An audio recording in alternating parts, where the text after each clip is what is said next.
கிறிஸ்துவுக்குள் பிரியமான சகோதர சகோதரிகளே, இயேசு கிறிஸ்துவின் இனிய நாமத்தில் அன்பின் காலை வணக்கத்தை தெரிவித்துக் கொள்கிறேன். இந்த நாளுக்கான தியான தலைப்பு, அனுதினம் ஆண்டவரோடு.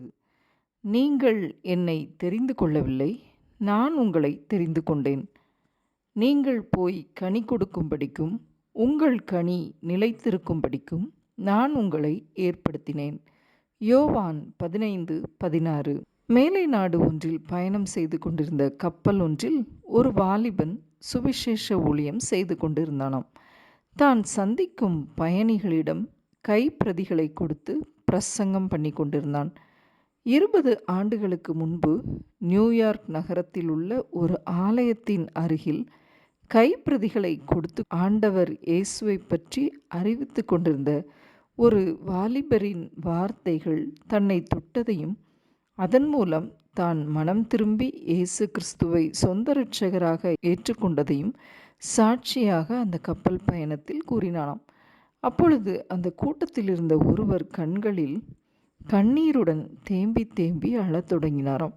அந்த வாலிபர் அவரிடத்தில் காரணம் கேட்டபோது, 20 ஆண்டுகளுக்கு முன்பு உனக்கு சுவிசேஷம் அறிவித்தவன் நான் தான் என்று சொன்னதுமல்லாமல், தான் தற்பொழுது ஆண்டவரை விட்டு வழி விலகி சென்று விட்டேன்.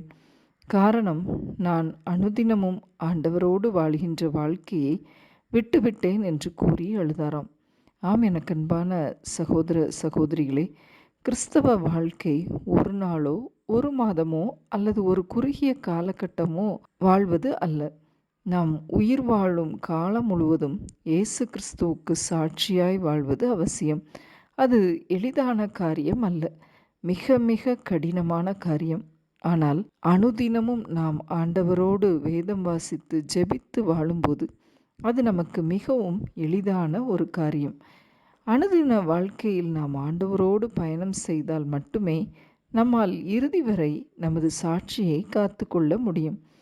ஆண்டவரோடு நாம் அனுதினமும் பயணம் செல்லாவிட்டால் நம்மை பலப்படுத்துகின்ற ஆவியானவரை நாம் இழந்து போனவர்களாய் காணப்படுவோம்.